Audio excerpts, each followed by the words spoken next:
Buenos días, el grupo 4, conformado por Álvarez Lisbeth, Valdeón Lourdes, Corman Jessy, Cotos Jean-Paul, Estrada Leonardo y Trujillo Alex, presentarán el plan de trabajo de la ampliación y mejoramiento de los servicios académicos y administrativos de la Facultad de Psicología de la Universidad Nacional Mayor de San Marcos.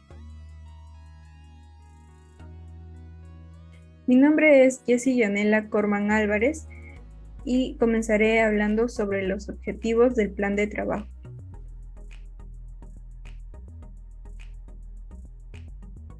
Los principales objetivos de este plan de trabajo son tener una correcta planificación, identificación y descripción de las múltiples actividades correspondientes para una adecuada ejecución del proyecto.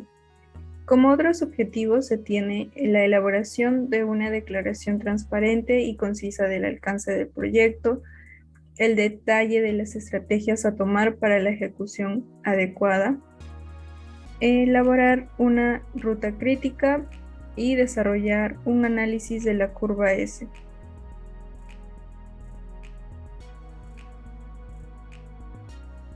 La estructura del plan de trabajo es la siguiente.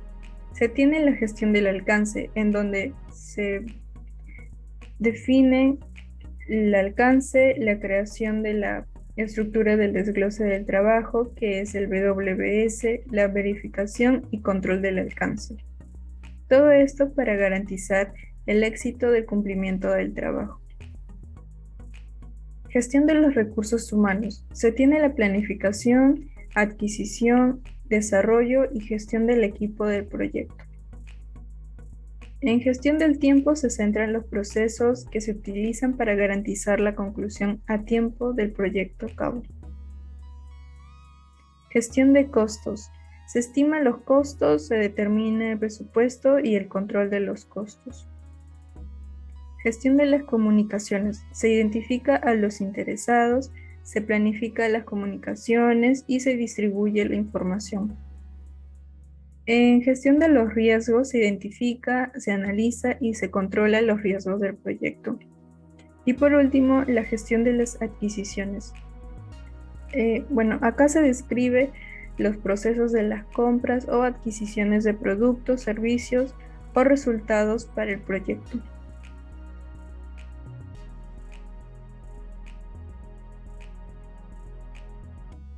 Gestión del alcance. Este proyecto está ubicado en la Universidad Nacional Mayor de San Marcos, conocida como la Decana de América, ubicada en el distrito de Cercado de Lima, provincia de Lima y región de Lima. La ampliación y el mejoramiento de la Facultad de Psicología fue elaborado con la finalidad de mejorar la infraestructura para los servicios académicos y administrativos, ya que existía una inadecuada prestación de servicios de educación. La modalidad de ejecución de este proyecto es por contrata. La fecha de inicio de obra fue el 4 de noviembre del 2020 y la empresa contratista es la constructora Latina Studios y Proyecto SAC. El presupuesto de este proyecto es de 10.149.304.07 soles.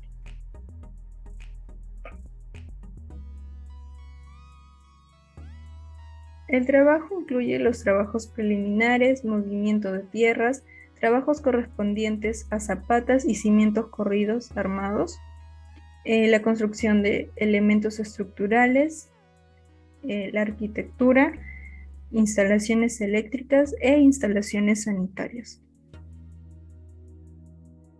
Como trabajos no incluidos, se tiene que el proyecto no incluye los inmuebles, el servicio que se brinda asegure la calidad de obra, más no el control de calidad, ya que de esto se debe encargar el ingeniero supervisor.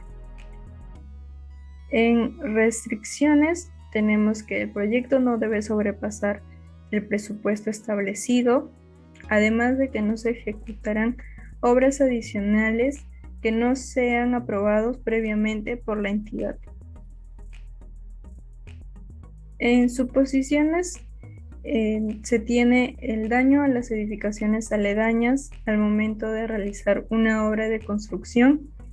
También que hay una posibilidad de que se hallen restos arqueológicos durante las excavaciones y que no ocurrirán accidentes durante la ejecución del proyecto. Aquí tenemos el esquema del WBS del proyecto, en el cual se muestran los trabajos a realizar para cumplir con el objetivo y la meta planteada.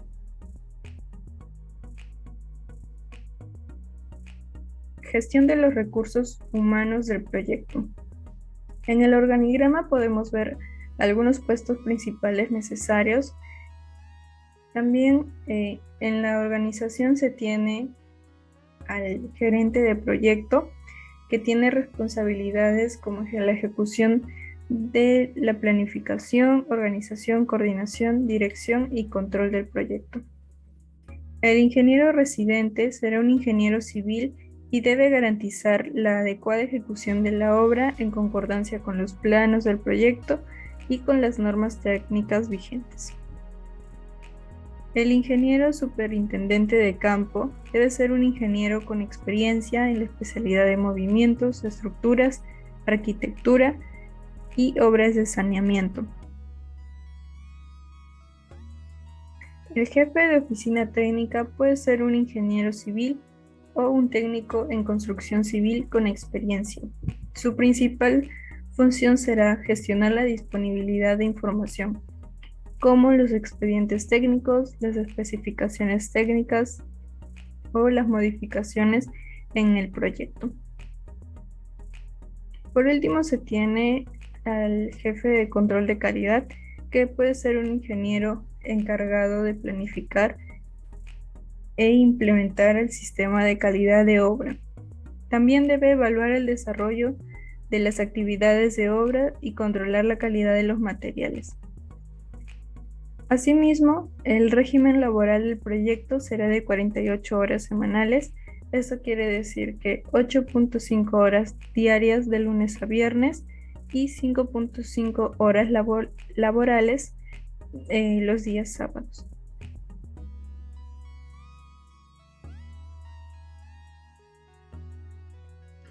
Buenos días, ingeniero. En esta oportunidad voy a hacer la presentación sobre gestión del tiempo del proyecto. Mi nombre es Jean-Paul Cotuscalas. La gestión del tiempo del proyecto está comprendida por los procesos requeridos para la administración y finalización del proyecto en el tiempo estimado, los cuales se basan en el plan de gestión del cronograma. Este está conformado por metodologías, herramientas para la planificación y criterios para desarrollar y controlar el cronograma proyectado. Entre las metodologías más conocidas se encuentran el método de la ruta crítica. Asimismo, para el desarrollo del cronograma se tuvo en cuenta el listado, secuencia y duración de las actividades y la estimación de recursos. Como consideraciones usadas para la planificación, tenemos la ingeniería a detalle. La ingeniería a detalle se completa el desarrollo de toda la ingeniería del proyecto a nivel de detalle constructivo. Los entregables de la ingeniería de detalle deben ser suficientes para definir los aspectos geométricos dimensionales necesarios para la fabricación y montaje de los componentes del proyecto, definir los materiales, conjuntos prefabricados y equipos a adquirir de tal manera de que su cotización y proveedores sea inequívoca. También definir los métodos constructivos, criterios de aceptabilidad, pruebas y ensayos de las instalaciones a construir.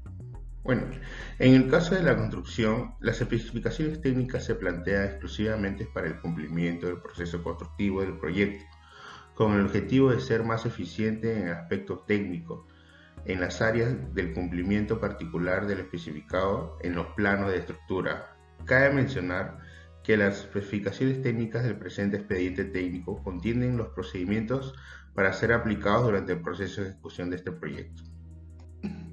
Bueno, como segundo punto tenemos ratios o estimados usados para el cálculo del tiempo. Bueno, sabemos que los ratios son indicadores que nos permiten aproximarnos al cálculo de la duración de las actividades del proyecto. Para el desarrollo y el cálculo del tiempo de las actividades que se han utilizado, se utilizó dos métodos: juicios de expertos y estimaciones paramétricas. Estos son fuentes de estimados, ¿no?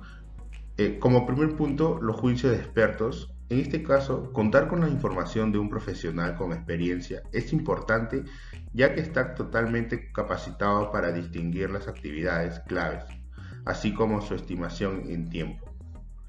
Este juicio guiado por información histórica debe usarse cuando es conveniente. Si no se cuenta con la información, las estimaciones son inciertas y arriesgadas.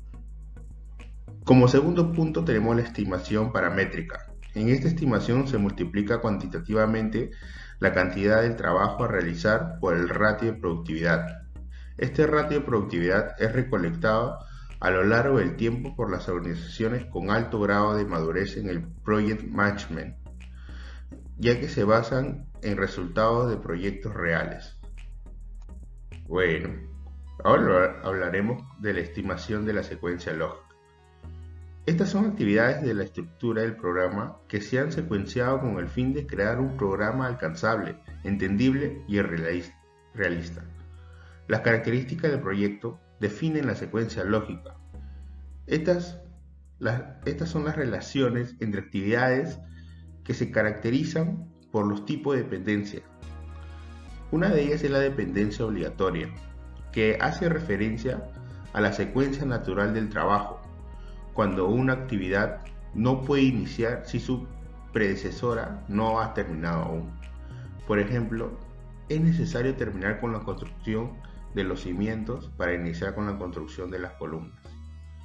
También tenemos la dependencia discrecional.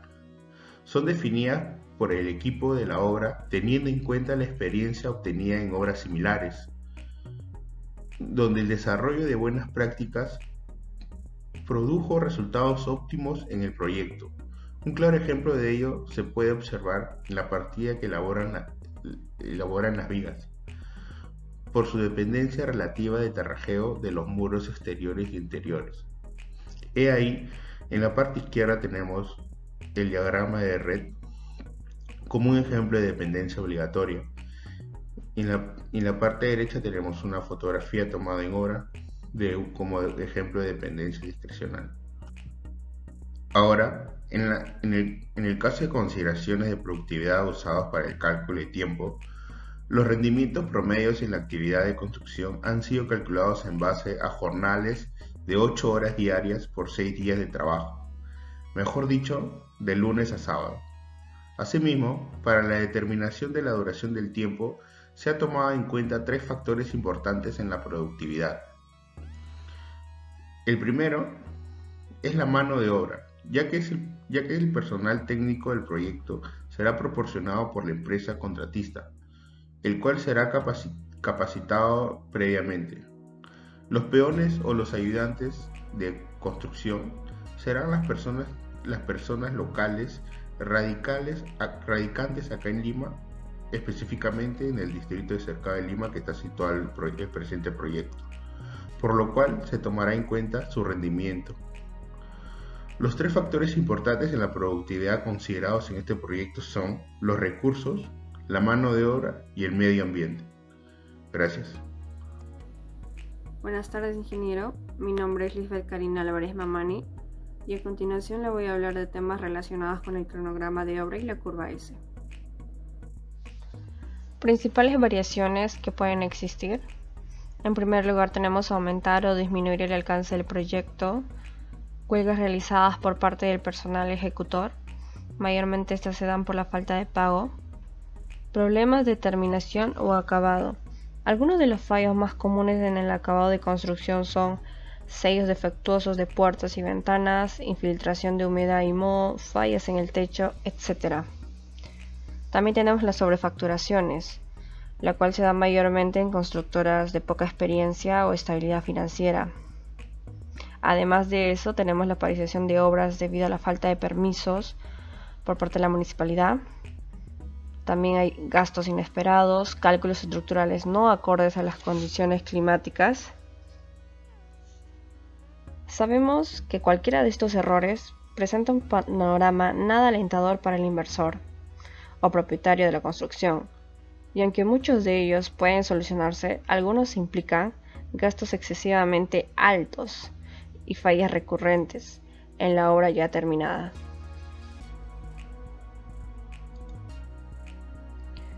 Lista de hitos y subhitos de control. Como sabrán, el hito es un momento específico dentro del ciclo de la vida de un proyecto que se utiliza para medir el progreso de un proyecto hacia su objetivo final. En pocas palabras, es un punto de referencia que marca un evento importante o un punto de decisión de ramificación dentro de un proyecto. Como podrán observar, el cronograma de hitos del proyecto tenemos 7 partes, comenzando con el inicio de obras provisionales, el cual comienza el 1 de enero del 2019 y el cual es obligatorio.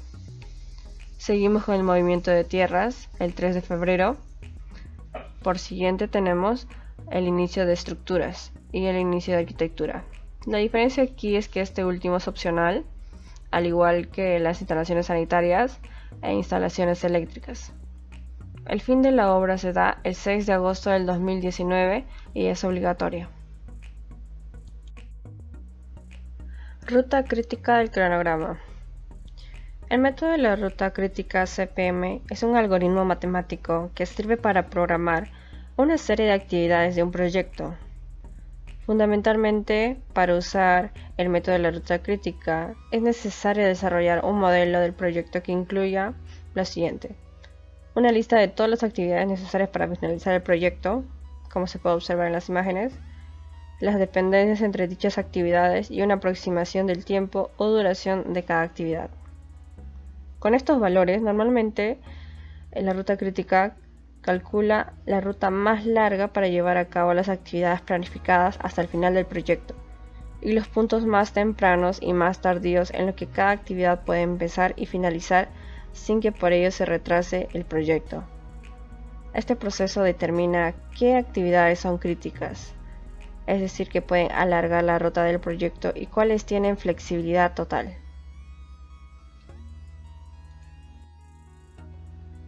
Reporte del programa final. Este engloba todos los ámbitos de la construcción, empezando por estructuras, instalaciones sanitarias, instalaciones eléctricas y arquitectura. Este reporte guarda detalles y especificaciones como la duración planificada de cada ámbito, duración restante y porcentaje finalizado del programa. La curva S es la curva que muestra la línea base del desempeño esperado del proyecto. Inicia sin gastos en el día inicial del proyecto, concluyendo con el 100% del gasto en la fecha última del cronograma. ¿Para qué usamos la curva S? Esta curva nos permite comparar el avance real versus el avance planificado, con el propósito de establecer las desviaciones del proyecto y tomar acciones correctivas. Así como podemos observar en la siguiente gráfica, tenemos meses y el total del presupuesto acumulado, y vemos cómo va ascendiendo mientras el transcurso de la obra va continuando. Podemos concluir que la curva S del presupuesto acumulado es mayor al programado. Esto indica que el responsable de esta obra está programando bien sus actividades, además de la mano de obra tiene un buen rendimiento. Y este aspecto es positivo, y con esta tendencia del avance de la obra se espera finalizar el proyecto en poco tiempo, y el tiempo restante se emplearía para pulir algunos detalles que quedaron pendientes durante el transcurso de la obra. Cordiales saludos, estimado profesor. Mi nombre es Alex Trujillo y en esta oportunidad voy a estar hablando sobre las fuentes de información del cronograma, plan de arranque del proyecto y el plan de movilización. Fuentes de información del cronograma. Muy bien, para entender las fuentes de información del cronograma necesitamos entender las métricas de productividad. En este caso, las métricas de productividad corresponden a los análisis de costo-sustento del presupuesto. Estos son fundamentados con el rendimiento de las cuadrillas de análisis de metrados de la estructura y sirven para poder determinar la duración para cada actividad del proyecto. Plan de arranque del proyecto. El plan de arranque del proyecto consta de conjunto de actividades encaminadas, en el cual tienen el objetivo de poder estudiar, analizar y concluir todo referente a la documentación para definir, planificar y tener un control adecuado del avance de la construcción durante la ejecución del proyecto. Se desarrollarán actividades dirigidas a la planificación de obra y el establecimiento de las normas de control y de relación con el residente de obra para que permita una ejecución fluida y eficaz de la construcción.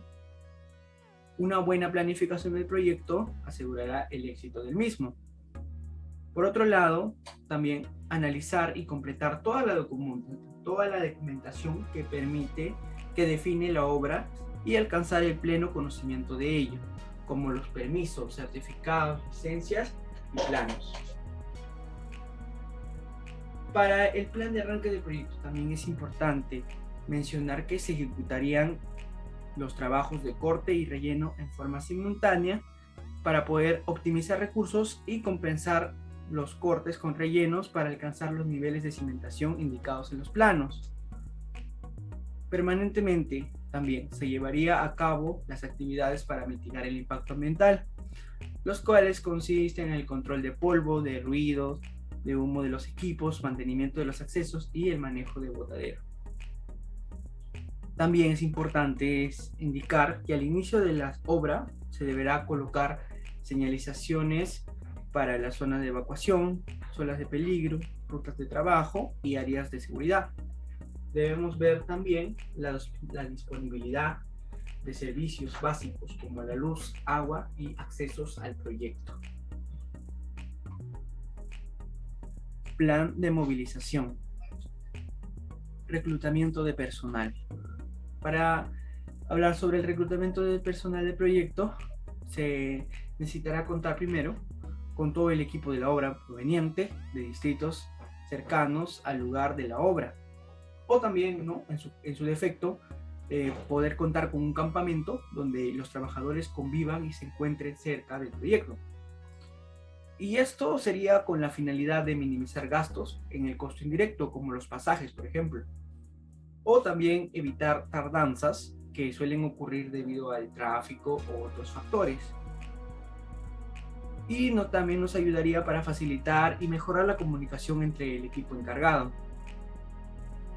Esta gestión se realizaría desde la oficina principal y, bueno, para la contratación de la mano de obra calificada, hay que priorizar al personal de experiencia en este tipo de obras.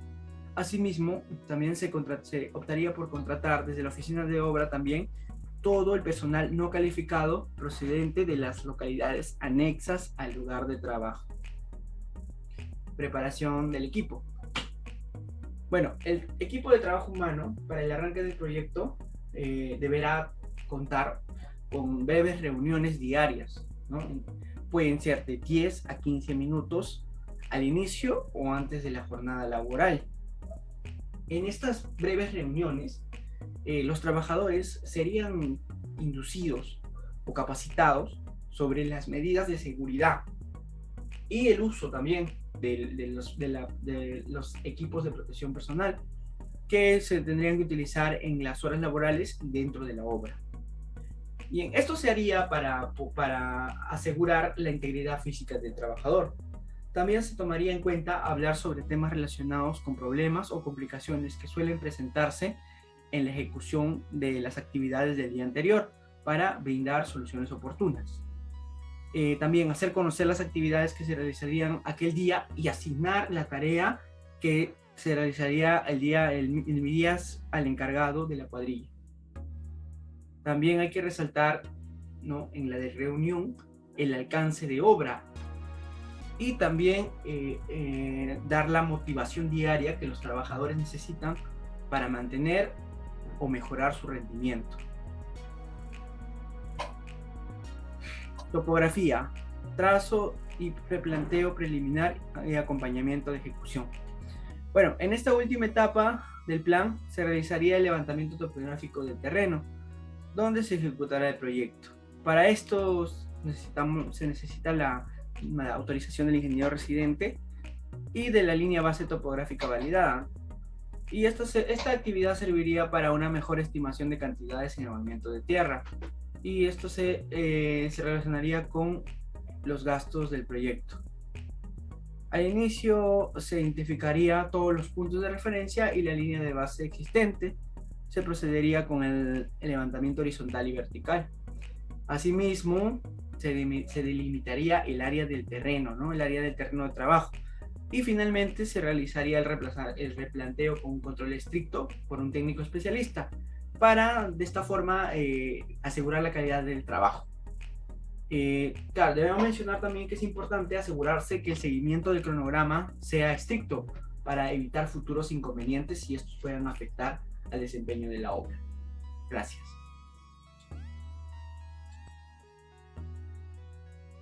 Bueno, aquí podemos observar un histograma donde refleja el presupuesto total en las partidas de estructuras, arquitectura, instalaciones sanitarias, eléctricas y mecánicas durante un tiempo. En el mes 1 el presupuesto fue de 532.859.71 soles. En el mes 2 el presupuesto fue de 1.601.989 soles.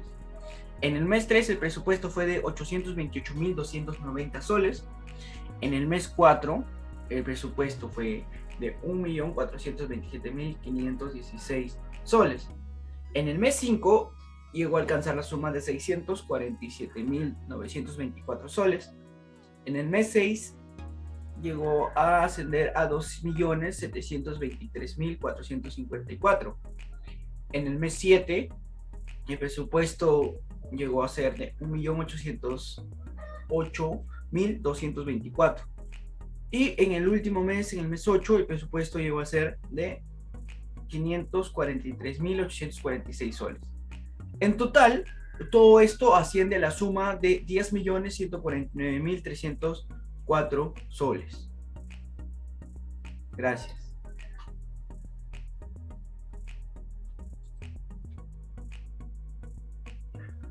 Buenas, mi nombre es Leonardo Estrada y continuando con la exposición les voy a hablar sobre la gestión de costos de proyecto.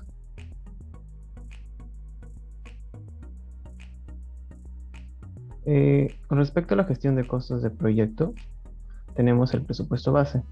En el presupuesto base podemos observar los costos directos tanto de la plantilla de estructuras, arquitectura, instalaciones sanitarias, instalaciones eléctricas y el sistema data, que consta de todos los costos directos una suma total de 6.654.111,97 soles, sumándole los gastos generales, la utilidad y por supuesto el IGB, nos sale que la obra está valorizada en un total de 10.149.304,7 centavos.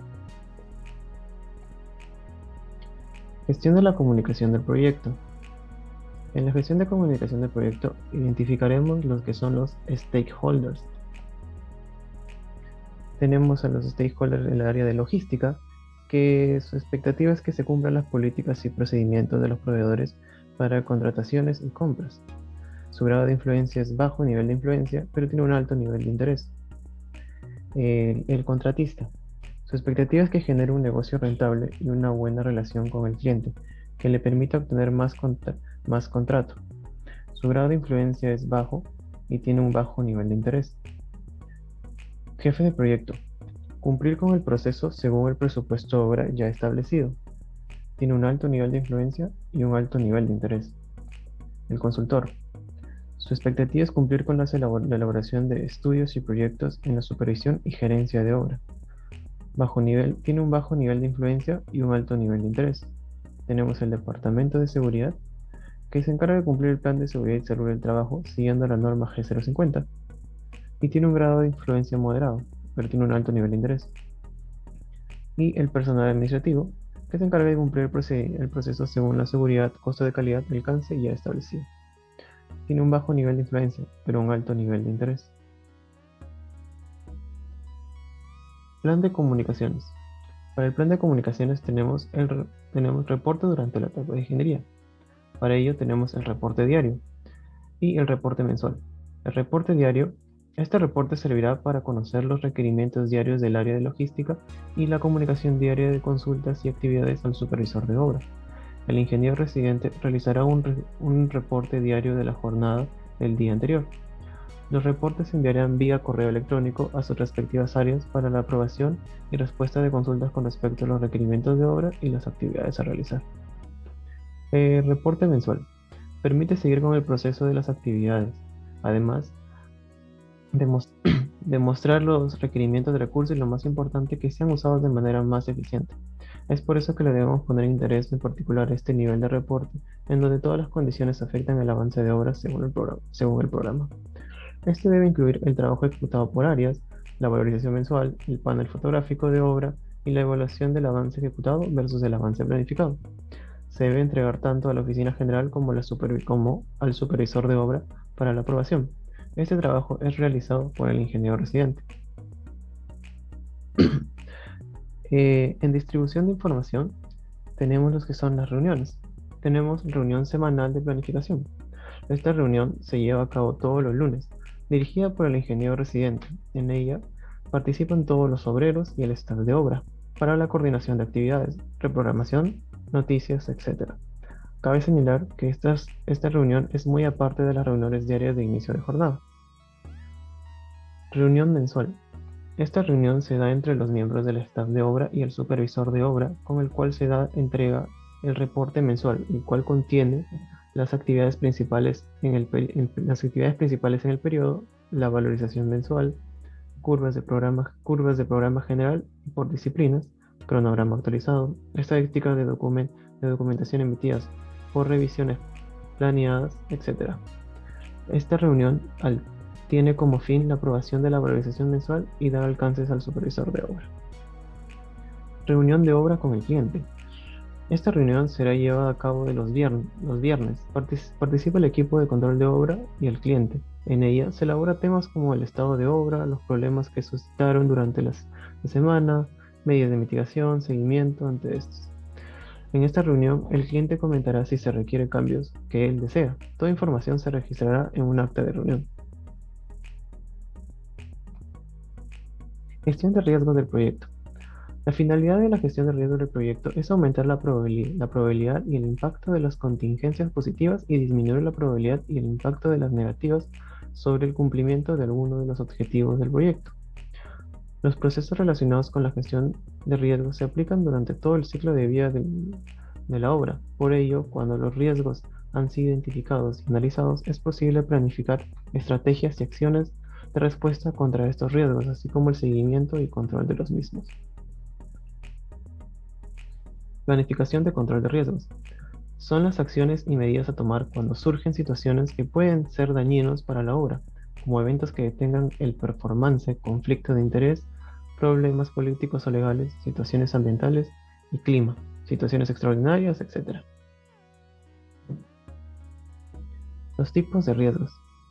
Tenemos varios tipos de riesgos, entre ellos riesgos técnicos, que pueden ser incongruencia en los planos elaborados del proyecto, donde distintas especialidades como arquitectura, estructura e instalaciones no plantean las mejores soluciones de llevar el proyecto de la manera más armónica y amable posible. Como mejor solución se debe plantear la revisión de esto antes de cualquier proceso de contratación y ejecución por parte de la empresa constructora. Tenemos el riesgo meteorológico. Estos solo pueden ser las pésimas condiciones meteorológicas como lluvias, desastres naturales que paralizan la ejecución de la obra. Un claro ejemplo es las altas precipitaciones pluviales en la selva del Perú entre los meses de diciembre, abril y los fenómenos del Niño que afectan gran parte de la población norteña. Debido a que son difíciles de identificar, es recomendable que exista una cláusula que indique que en estos casos el tiempo de ejecución aumente los días según el tiempo de paralización por estos motivos de fenómeno natural. De igual manera, se debe registrar en el cuaderno de obra las horas y los días que van de que el proyecto ha sido perjudicado. Tenemos riesgos sociales. Se refieren problemas que se pueden dar con los pobladores de la zona por malos recuerdos. Entre ellos se pueden identificar los paros o huelgas indefinidas por parte de la población o de las comunidades nativas de la región, ocasionando un desabastecimiento de los recursos de la zona de la ejecución del proyecto. Por otro lado, Otro problema durante la ejecución del proyecto es las posibles molestias que pueden ocasionar los vecinos por la polvadera o por los ruidos molestos de las maquinarias, generando posibles sanciones o paralizaciones al proyecto por parte de la misma municipalidad del área. Tenemos lo que son los riesgos financieros. Los riesgos financieros son los que pueden afectar tanto en la obtención de las fuentes de financiamiento como en el valor y la rentabilidad de los activos y pasivos financieros que presentan las empresas constructoras. Riesgos laborales. Se refieren a los riesgos que pueden surgir en diversas actividades del proyecto. Por ello, se sugiere el uso adecuado del EVP y un encargado de seguridad para hacer cumplir el plan de seguridad y salud del trabajo. Riesgos contractuales. Un riesgo contractual se presenta cuando los administrativos a cargo de ejecutar el proyecto no manejan de manera eficiente o apropiada la empresa constructora, de tal forma que puede conducir a demandas o problemas legales. Tenemos también los riesgos externos. Estos riesgos pueden ser los riesgos y problemas a nivel internacional, nacional, como por ejemplo una paralización de obra por alguna pandemia, como lo que se está viviendo actualmente con el tema del COVID-19. Prácticamente todo un año las empresas peruanas han tenido que hacer un paro en todas sus obras por temas de protocolo de bioseguridad. Tenemos lo que son riesgos legales. Los riesgos legales son las incertidumbres acerca del sistema legal que regirá las relaciones nacidas durante el proyecto o la falta de suficiencia del régimen jurídico aplicable a los diferentes contratos que se generan durante el mismo. Todos estos riesgos más que todo lo cabe señalar, los riesgos más importantes pueden ser los riesgos por accidente en obra. Por ello se debe tener siempre a la mano y dar siempre charlas de seguridad por parte del jefe SOMA para evitar estos riesgos. Muchas gracias.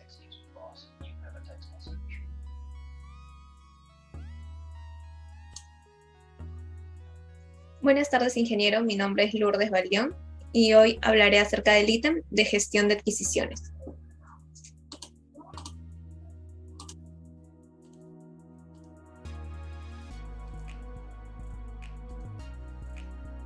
Definimos a la gestión de adquisiciones como los procesos de compra o adquisición de los productos, servicios o resultados que son necesarios para la realización de la obra. En esta sección se identificarán las cantidades y procedimientos necesarios para la adquisición y contratación de los recursos empleados en la ejecución de proyectos a través de los grupos de procesos de la dirección de proyectos. La gestión de adquisiciones reconoce 4 procesos, los cuales se muestran en la tabla que se encuentra en la parte superior. En primera instancia vamos a hablar acerca de la planificación de adquisiciones. Este proceso consiste en documentar las decisiones de compra para el proyecto, especificar la forma de hacerlo e identificar los posibles proveedores. Debemos de tener en cuenta los recursos para la adquisición, los productos y servicios a contratar, así como las políticas de proceso de compras. Además, según la guía del PMBOK, es necesario saber qué entradas son necesarias para la obra y qué herramientas y técnicas van a sustentar y apoyar la ejecución.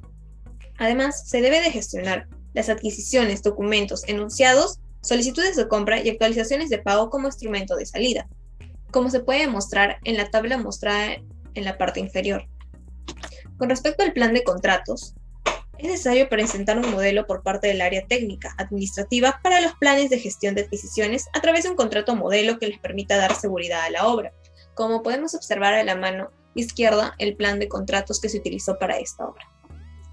Con respecto al tipo de contratación, el riesgo compartido entre el proyecto y el proveedor está determinado por el tipo del contrato. En este caso, el contrato suma alzada. Esta categoría de contrato es aplicable cuando las cantidades, magnitudes y calidades de la prestación estén totalmente definidos en los planos y especificaciones técnicas respectivas. Por lo general, en la contratación de obras públicas, como es este caso, el sistema suma alzada significa que el postor debe ofertar considerando todos los trabajos necesarios para la obra. Para ello se basará en el expediente técnico, en los planos, en las especificaciones técnicas, la memoria descriptiva y el presupuesto.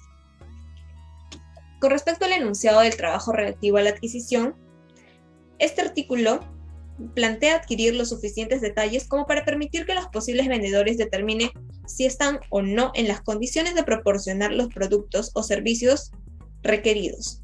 En el enunciado de trabajo se establece de las siguientes maneras. En la etapa de ingeniería se realiza la contratación de todo el personal técnico para realizar los expedientes técnicos y sus derivados.